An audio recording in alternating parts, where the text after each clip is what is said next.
You guys ran the ball very effectively on Saturday against a team that hadn't been giving up a lot of yards on the ground.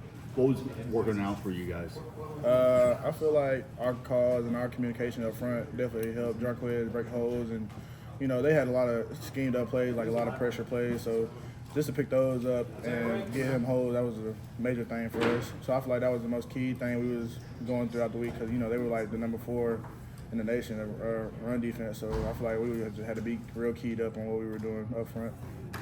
And Jarquez kind of put everyone in his back and kind of carry some guys and stuff like that. How does that pump you up as an O-line? Man, we were just talking about that the other day. Like after the game, we were like, man, when he breaks a long one, like just seeing him run, he almost kicks his head the way he runs. So the way, like just seeing him run and break a long one, that just excites you because like all 5 guys up front did their job. So we had like 15 explosive runs. So that's just like a dream come true for our offensive line. Bradyn, Coach Free said that at first they thought maybe you weren't quite big enough, and that but talked about how much you loved Auburn and how that seemed to be something that pushed you to to overcome whatever limitations. Yes, sir. You just talked about that a little bit. Yeah, my size definitely come into play, and I was thinking about that going into the Kentucky game. Going against guys that are like 6'5", 6'6", they think they can push me around, but it's not that easy because I've always dealt with that my whole life. Just going against guys in high school like Peter Woods and Tamari Parker, like those dudes were always bigger than me, but they, you just know how this is gonna be with me. So, but yeah, in Auburn, I love Auburn. I just want to go out there. And I'm playing for the name in front of my chest and the back of my chest, so I'm back of my back. So I'm just thinking about those 2 names every time I step on the field because I want to put on a show for everybody. People pay a lot of money to go sit in the stands and watch us play. So I feel like that's a reward for them to give their full effort to them. Bradyn, what do you think was the turning point in this game? Maybe something that happened different than happened. I feel like both sides of the ball were 100%. Like we were both going at it. When we got down 10-0 and we had that turnover, I feel like nobody, shook. We were still locked in. Like I feel like that was like the turning point because I feel like the past few games when we had a turnover or something like that or something bad go happen, we just put our hands down. And this game, I don't know why it was different, but it just felt different on the sideline. Like just going on the field, we're just confident what we were doing. I feel like we were real confident in the game plan and our players and stuff like that. How much confidence does it give you moving forward going against a guy like Deion Walker and having some positive reps against him?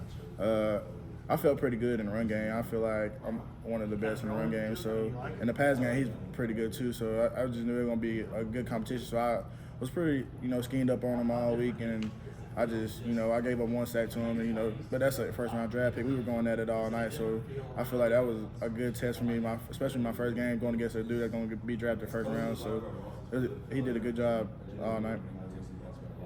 You said that. Trapper's got a question. You good? Oh, said that at halftime he said that it was finally time to learn how to win a game. Mm-hmm. How do you guys kind of react to that and kind of take that out in the second half? I feel like everybody knew we were gonna win that game. Like just going into the game all week, we had a really good Tuesday and Wednesday practices and a really good Thursday. So when you have those days in practice, you feel really confident in what you're doing. And at halftime, I feel like everybody was cool, calm, and collective. Even though we did that 14-man stuff, it's all right.